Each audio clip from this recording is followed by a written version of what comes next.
Good afternoon. Welcome once again to the Mayor's Weekly Press Conference. It is July 22nd. Brew Week has come and gone once again.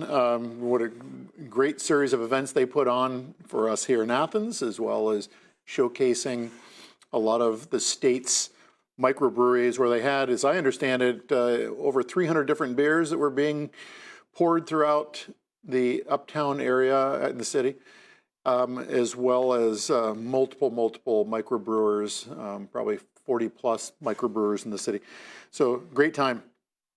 Not because I'm relating this to Brew Week at all, but outside right now, it's coming down pretty good. Today's forecast is scattered thunder showers, a high of 80 and a low of 61.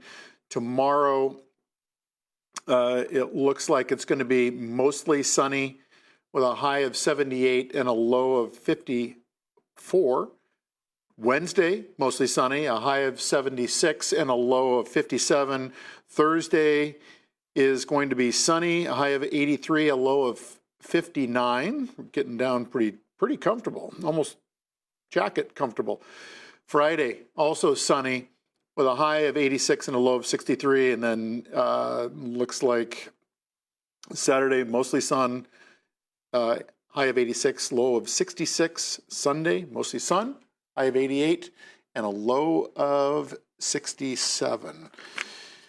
I know we're shifting gears to where today we're broadcasting on a Monday as opposed to on our typical Wednesdays, and that is because I will be out of town for a little bit.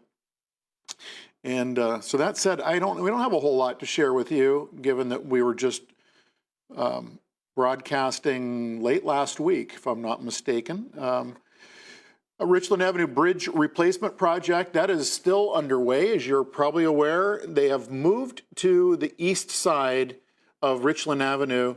They've completed, mostly completed the west side. The approaches, it doesn't have the final course of asphalt put on it yet. They wanted to wait until the entire project is done to do the finish coat of asphalt, but it is passable, clearly passable. So just keep that in mind if you're going up Richland Avenue. They have changed the traffic pattern, still signalizing both sides of the bridge, and but traffic is open, businesses are open. And I share this again, and I'll likely do this over and over again, and that is when you're coming up to a red light at that particular project, be cognizant of the driveways for the businesses in that area so that you're not blocking them and impeding someone else being able to either enter into or leave the establishment that they are trying to get to. Hydrant flushing. July 22nd through the 26th from 8 a.m. to 4 p.m. This is going to take place on East State Street on the east side from Route 33 to the city limits. Again, may have some effect on the coloration of water, so just keep in mind your water is safe. It's just that they are doing hydrant testing. East Union Stewart Street intersection, again, this is closure from Tuesday, July 23rd rather.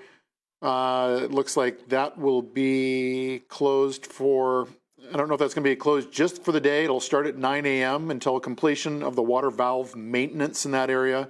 No through traffic and emergency traffic will be maintained through there. As is always the case, if you have any questions or concerns about things going on within the world of engineering and public works, please feel free to reach out to them at 593-7636. American Bloom. American Bloom judges or evaluators are going to be coming to Athens this Thursday and Friday, Thursday, July 25th.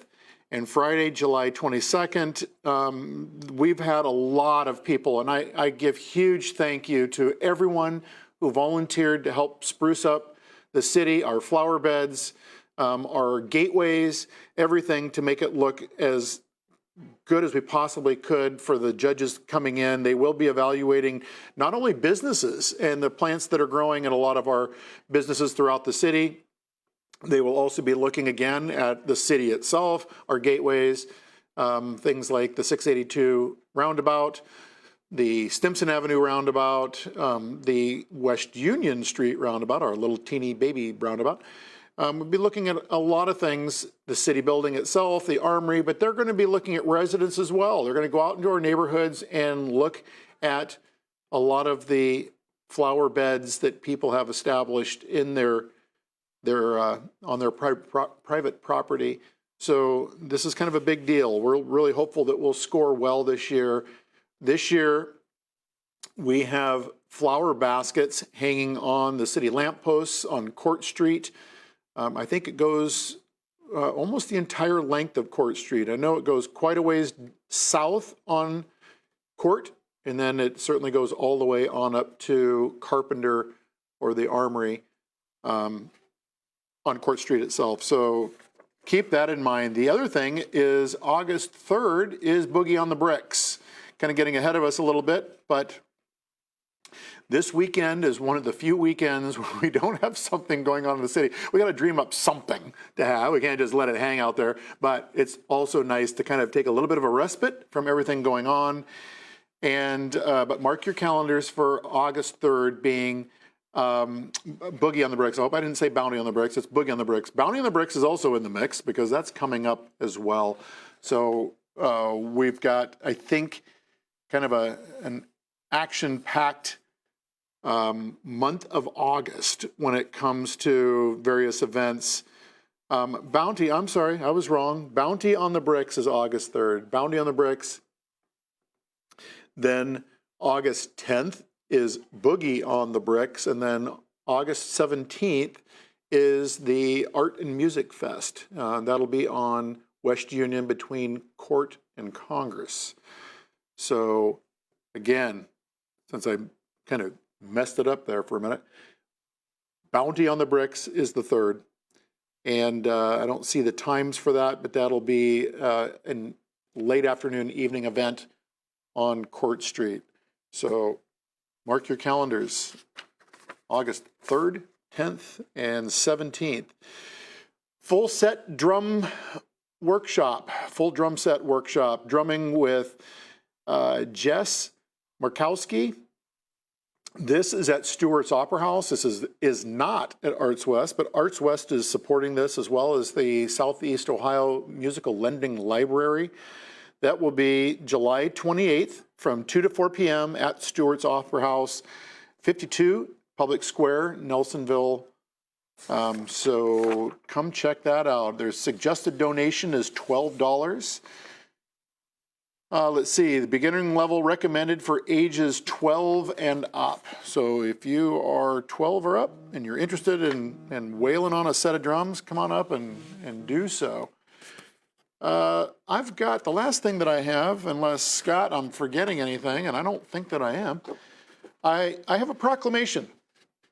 Office of the Mayor, proclamation. Whereas parks and recreation programs are an integral part of communities throughout our country, including the city of Athens, and whereas our parks and recreation programs are vitally important to establishing and maintaining the quality of life in our communities, ensuring the health of all citizens, and contributing to the economic and environmental well-being of our community, and whereas parks and recreation areas are fundamental to the environmental well-being of our community, and whereas parks and natural recreation areas improve water quality, protecting groundwater, preventing flooding, improving the quality of the air we breathe, provide vegetative cover or buffers to development, and produce habitat for wildlife. And whereas our parks and natural recreation areas ensure the ecological beauty of our community and provide a space for children and adults to connect with nature and recreate outdoors. And whereas the U.S. House of Representatives has designated July as Parks and Recreation Month. Now, therefore, I, Steve Patterson, the mayor of the city of Athens, Ohio, do hereby proclaim the month of July 2019 as Parks and Recreation Month and recognize the Athens Arts, Parks and Recreation Department and all their facilities here in the city of Athens. Parks and Recreation Month. So keep that in mind when you're out playing in any one of our recreation areas that make up about 750 acres of land here in the beautiful city of Athens. Thanks for tuning in. We'll probably migrate back to our normally scheduled time of 2 o'clock Wednesday next week. But until then, have a great week and a wonderful weekend ahead, and we'll catch you next Wednesday for the next installment of the Mayor's Weekly Press Conference. Take care.